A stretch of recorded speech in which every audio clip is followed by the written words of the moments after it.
If you notice, for the whole week, the theme of our gospel readings is discipleship, yung pagiging isang alagad ni Kristo. And today in our gospel, Jesus had sent His disciples. Siguro, rewind tayo sa ating gospel last Sunday. If you remember last Sunday, Jesus returned to His native place. And instead of people welcoming Him, they were astonished at first, but later on, they rejected Him. Tinanggihan mismo si Jesus ng kanyang mga kababayan. Siguro, looking at our gospel, if Jesus will ask us to go as His disciples, are we still willing to go, considering what Jesus had experienced last week? Pwedeng sabihin natin, kung si Jesus nga ay tinanggihan, ano pa kaya tayo? Kung yung ating ang Panginoon ay hindi tinanggap, ano pa kaya yung kanyang mga alagad? But when we look at today's gospel, being disciples of Jesus, we have to remember three important things. Tatlong C. The first C is companionship. First C is companionship. Because in our gospel, Jesus sent the disciples 2 by 2 in pairs. Pwede namang isa-isa lamang. Kung isa-isa, baka mas maraming mapuntahan. Kung isa-isa, maaaring mas mabilis, mas madaling lumaganap yung kanyang mensahe. But there is wisdom in that. Bakit in pairs pinapadala yung kanyang mga alagad? Because Jesus knows that it is not easy to become His disciples. That is why we need companions. Companions to help us, companions to protect us also, but companions also to remind us about our mission. Kasi pwedeng kapag tayo ay nag-iisa, pwede tayong panghinaan ng kalooban. Pwedeng mawala tayo sa focus. Pwede din naman tayo mismo mawala ng gana o ng pag-asa. Kaya yung first C is companionship. Because ang unang ginawa ni Jesus is to place the disciple in a community na dapat meron siyang kasama. Siguro magandang paalaala yan sa atin. Binigay sa iyo ng Panginoon ang iyong asawa bilang iyong kasama. Ang ating magulang bilang ating kasama. Yung iyong mga anak bilang iyong kasama.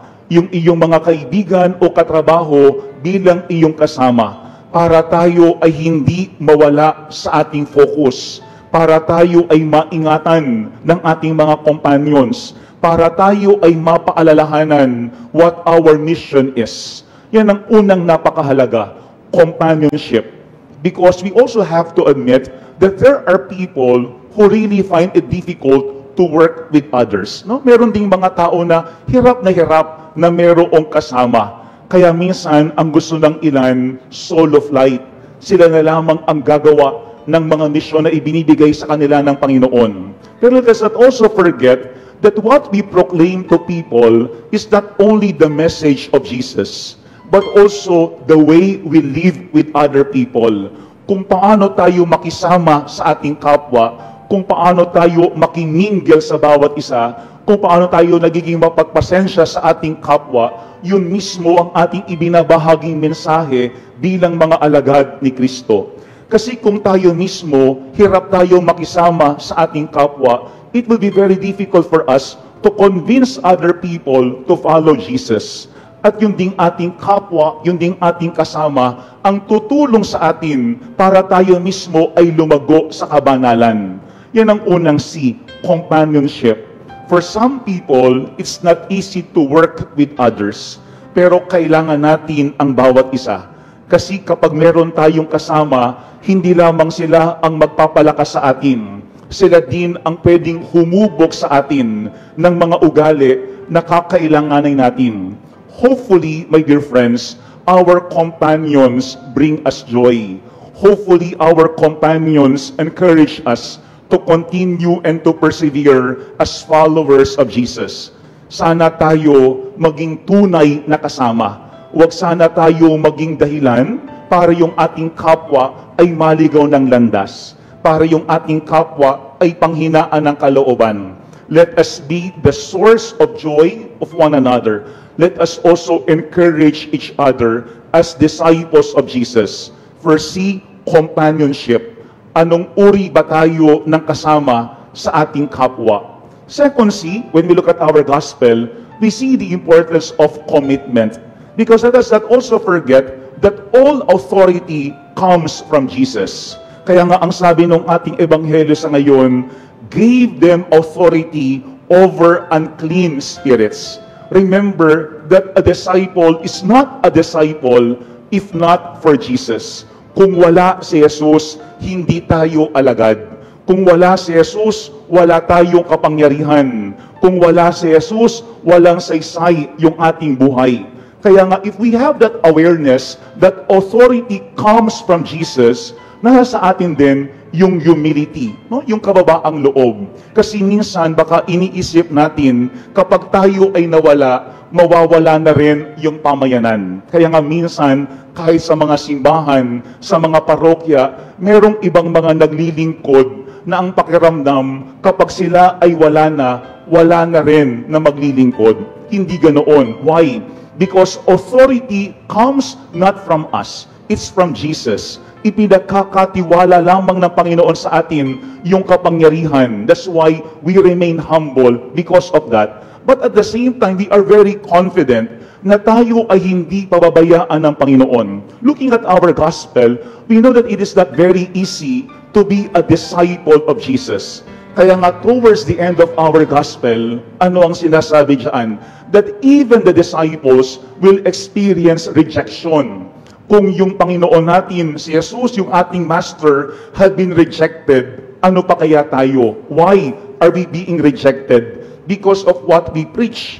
Ang sabi ng ating gospel, they went off and preached repentance. Hindi madaling mangaral about repentance. Mas gusto nating marinig sa ating kapwa na tayo ay pinupuri ng iba. Pero yung sabihin na kailangan tayong magbago ng ugali, there is something that we have to change within ourselves, that is very unpopular. Kaya nga, there is a great possibility that the disciples will also be rejected. Pero merong magandang part in our gospel. Ano ang sabi diyan? Whatever place does not welcome you or listen to you, leave there and shake the dust off your feet in testimony against them. Maganda yung part na yun. Shake the dust off your feet. Parang sinasabi ni Jesus, don't bring with you the negative experience. No? Kasi lahat naman tayo, meron tayong mga negative experiences. Pero ano ang sinasabi ng ating ebanghelyo? Ipagpag mo na.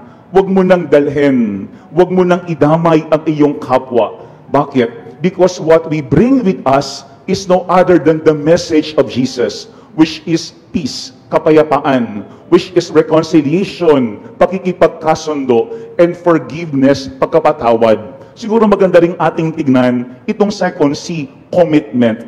Kasi baka meron tayong mga negative experiences sa ating buhay bilang alagad, pero baka ito yung ating laging dala-dala saan man tayo magpunta. Kaya nga minsan may mga pakakataon, ang tagal-tagal na nangyari ang isang bagay, pero hindi pa rin nating makalikalimutan. Hindi pa rin nating mapatapatawad yung mga taong yun.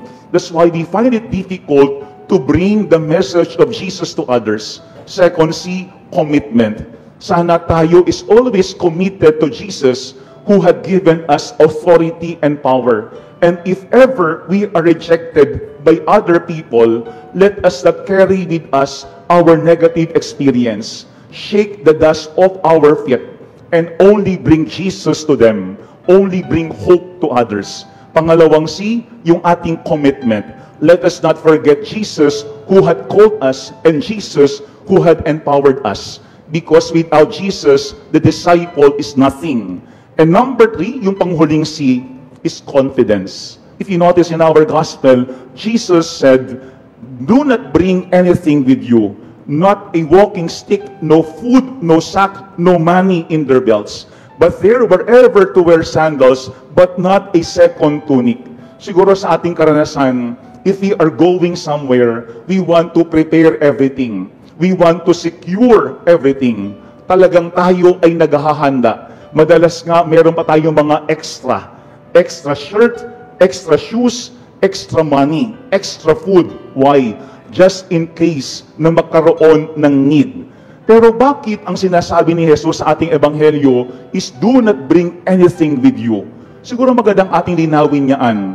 Kasi iba yung mga tao na merong trust, merong tiwala. Iba rin naman yung mga tao that merong silang katamaran, that they are not doing anything. Because looking at our gospel, if we had prepared everything as disciples of Jesus, let us not also forget to put our trust in God. Kasi baka meron tayong temptation na lahat i-secure, lahat ihanda. Kaya ang problema, ayaw na nating pagkatiwalaan ang Panginoon. There is no more space for God to work in our lives. Yan ang pangatlong point ng ating gospel, yung confidence. Araw-araw, tayo ay may ginagawang paghahanda. Pero sana araw-araw din sa Panginoon, tayo ay umaasa at nagtitiwala. I remember a story I've read about St. John of the Cross. No? Isang araw daw, sa kanilang monastery, lumapit yung kanilang cook kay St. John of the Cross. At ang sabi ng kanilang cook kay St. John of the Cross, bukas po, wala na po tayong supply ng food in the monastery. Ano ang sagot daw kay St. John of the Cross? Do not worry, the Lord will provide for all our needs. Yun ang kanyang sagot sa kanilang cook. Do not worry, because the Lord will provide for our needs. Kinabukasan, wala silang pagkain. Pero later on, merong kumatok na isang mayamang lalaki. At ano ang sabi niya? He had a dream. At sa kanyang panaginip, ang sabi doon, yung monastery ni St. John of the Cross nangangailangan ng pagkain. Kaya siya pumunta doon para magbigay ng tulong. My dear friends, we know that it is not very easy to be a disciple of Jesus. Hindi madaling maging alagad. Kaya nga kailangan natin ang tulong ng bawat isa to protect one another, to encourage one another, and to remind one another of our mission. Pero second, let us not forget also that we are never alone. Hindi nag-iisa ang alagad. Kahit mahirap maging alagad, kahit kailan, hindi mag-iisa ang alagad. Kasi ang Panginoon ay lagi nandiyan para sa atin ay tumulong. My dear friends, let us not forget the 3 C's in our gospel. First C in our gospel is companionship. Kailangan natin ng bawat isa para palakasin ang ating kalooban at ipaalaala sa atin ang pagiging alagad ni Jesus. Second C is commitment. Let us always focus on Jesus, who is the source of authority. And if ever we are rejected, do not bring with us the negative experience. Focus on Jesus and bring hope and forgiveness to others. And third C is confidence. We put our confidence in God.